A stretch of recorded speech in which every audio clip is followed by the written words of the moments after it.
Ya, selamat pagi semuanya.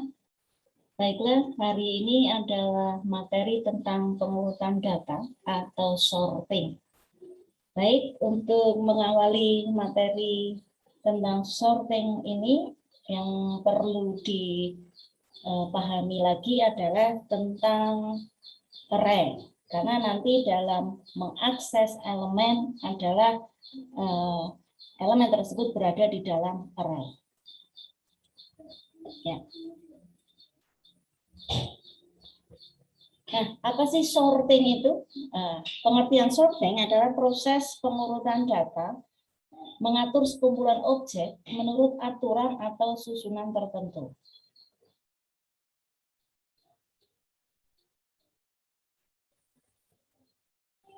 Urutan objek tersebut dapat secara menaik dari kecil ke besar atau menurun dari besar ke kecil.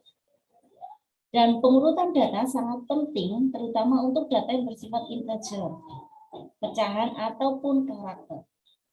Nah, algoritma yang akan kita pelajari adalah bubble sort, selection sort, dan insertion sort. Baik, kita mulai. Yang pertama adalah selection sort. Bubble sort. Bubble sort atau pengurutan gelembung. Nah, ini merupakan metode pengurutan yang sangat mudah. Bubble atau gelembung, bagaimana proses pengurutannya? Proses pengurutannya bergerak berangsur-angsur ke posisi yang tepat. Berangsur-angsur berarti step by step, satu persatu menuju ke posisi yang tepat, seperti gelembung yang keluar dari minuman bersoda. Jadi ke atas lama-lama hilang, ya. Kemudian dalam bubble sort mengurutkan data dengan membandingkan elemen sekarang dengan elemen berikutnya.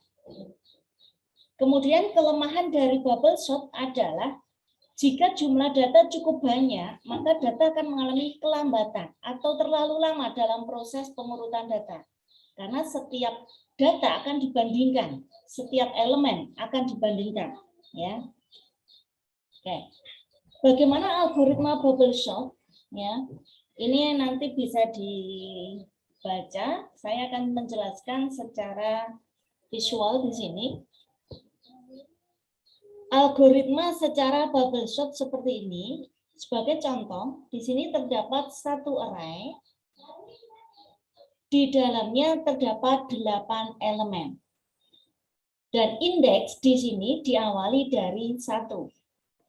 Nah, bagaimana proses pengurutan data secara bubble sort? Kita langsung masuk ke larik yang pertama atau iterasi yang pertama di sini. Kita masukkan dulu setiap elemen di dalam larik, ya. Di sini adalah n sama dengan 8, ya.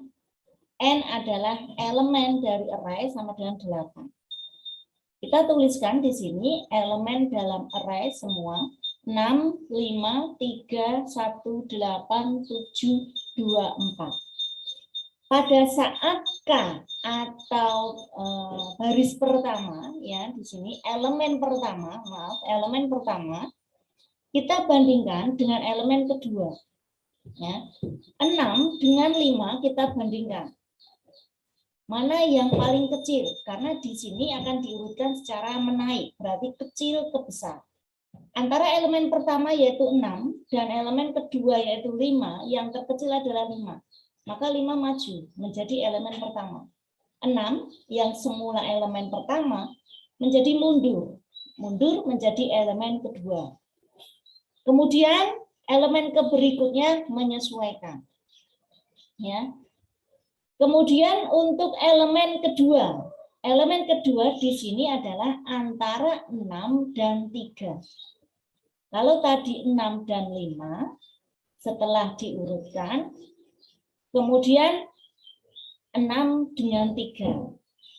6 dengan 3, mana yang lebih kecil? 3, maka 3 maju, 6 mundur. Angka belakangnya menyesuaikan, tidak ada perubahan. Kemudian elemen ketiga. Kita lihat elemen ketiga adalah 1, 2, 3. yang akan kita bandingkan elemen ketiga dengan elemen keempat. Maka dari antara 6 dan 1, mana yang paling kecil? Adalah 1, maka 1 maju, 6 mundur. Kemudian elemen yang pertama dan kedua tadi sudah terurut, tinggal dituliskan. Dan elemen berikutnya adalah menyesuaikan, tidak ada perubahan, sama seperti sebelumnya. Next, di sini elemen keempat. Kita lihat elemen keempat, 1, 2, 3, 4. Elemen keempat adalah 6. 6 akan kita bandingkan dengan 8. Mana yang lebih kecil, yaitu 6. Maka 6 tidak berubah posisinya, tetap di situ. Kita tuliskan dari elemen pertama yang sudah kita urutkan tadi, sampai elemen keempat, sampai elemen terakhir. Semua ini masih sama, ya, karena sudah terurut. Setelah elemen keempat kita bandingkan, maka langkah berikutnya adalah membandingkan dengan elemen kelima. 1, 2, 3, 4, 5. Elemen kelima adalah 8. Kita bandingkan dengan elemen berikutnya, ya, ke-6. Mana yang lebih kecil? 7, maka 7 maju, 8 mundur. Kita tulis 7 di depan 8. Dua angka berikutnya adalah sama, belum ada perubahan. Next, elemen ke-6, 1, 2, 3, 4, 5, 6. Elemen ke-6 kita bandingkan dengan elemen ke-7. Mana yang lebih kecil? 8 dengan 2. Berarti 2 maju, 8 mundur. Kemudian elemen yang terakhir di sini tidak ada perubahan, tetap ditulis. Yang terakhir adalah elemen atau K di sini sama dengan 7. 1, 2, 3, 4, 5, 6, 7. Elemen ke-7 akan kita bandingkan dengan elemen ke-8. Mana yang lebih kecil? Elemen ke-8, yaitu 4. Maka 4 maju, 8 mundur. Kita tuliskan semuanya, mulai dari elemen pertama sampai dengan elemen terakhir. Karena tidak ada elemen lagi yang akan kita bandingkan, maka inilah hasil akhir dari iterasi 1. Kita cek apakah sudah berurutan belum. Kalau belum, maka kita masuk ke langkah berikutnya, yaitu iterasi kedua. Iterasi kedua berawal dari hasil akhir dari iterasi pertama. Kita tuliskan di sini. Kemudian proses pengurutan diawali dari elemen pertama, yaitu 5. 5 kita bandingkan dengan elemen kedua, yaitu 3. Mana yang lebih kecil? 3 lebih kecil dari 5. Maka 3 maju, 5 mundur. Angka di belakangnya tidak ada perubahan. 1, 6, 7, dan seterusnya.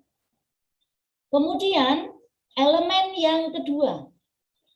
Elemen yang kedua adalah 5, kita bandingkan dengan 1. 1 kecil, lebih kecil berarti maju, 5 mundur. Elemen berikutnya tidak berubah. Ya. Kemudian elemen ketiga, 1, 2, 3. 5 dan 6. Elemen ketiga dan elemen keempat akan kita bandingkan. Di sini elemen ketiga yaitu 5 lebih kecil dari elemen keempat yaitu 6. Berarti kita tuliskan sama, tidak ada perubahan. Kemudian elemen keempat, 3, 1, 5, 6. Elemen keempat adalah 6, akan dibandingkan dengan elemen ke-5, yaitu 7.